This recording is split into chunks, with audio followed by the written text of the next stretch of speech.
Slang phrases. सो आजकल के बच्चे वो इनफॉर्मली बहुत सारे स्लैंग फ्रेजेस का यूज करते हैं और पेरेंट्स बेचारों उनको कभी कभी समझ नहीं आता है। तो वो कंफ्यूजन को क्लियर करने के लिए और कुछ नया सीखने के लिए we are going to learn today slang phrases. So let's start. First is hang out. ये बहुत ज्यादा यूज होता है, hang out, let's hang out. तो इसका मतलब क्या होता है?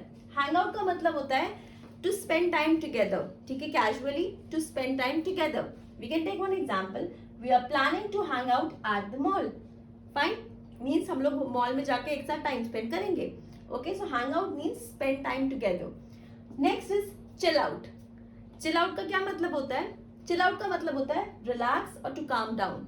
Okay, so the next slang is FOMO. ये भी बहुत बच्चे आजकल यूज करते हैं। What is the full form of this slang? It is fear of missing out. क्या फुल फॉर्म है इसका? Fear of missing out. इसका मतलब क्या होता है? Anxiety about missing out on something exciting. For example, I give you one example. आपकी पूरी फैमिली फॉर एग्जाम्पल कहीं घूमने गई है, ठीक है, और आप रह गए हो।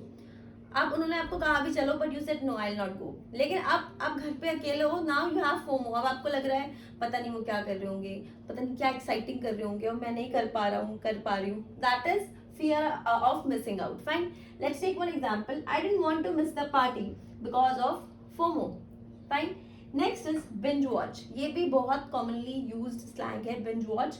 ओके, तो इसका मतलब क्या होता है? Watch multiple episode of a show in one setting और in one sitting. For example, कोई भी नेटफ्लिक्स पे, अमेजन प्राइम पे बहुत सारे शोज आजकल आते हैं, तो आपने एक गो में एक शो के बहुत सारे एपिसोड्स देख लिए, ठीक है, उसको क्या बोलते हैं? Binge watch. I am going to binge watch the series tonight. Fine, so I hope these two are also clear. Let's move forward. Okay, so the next slang is hangry.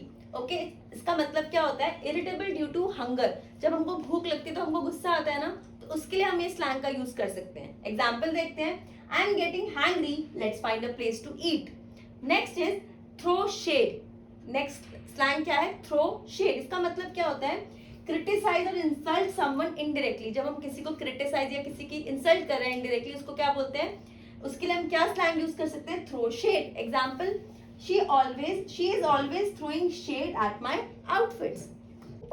So ये जो phrases हमने, जो slangs हमने use किए हैं, ये आप सिर्फ इनफॉर्मल सिचुएशंस में यूज करोगे, कभी भी इनको फॉर्मल सिचुएशंस में हमें यूज नहीं करना है।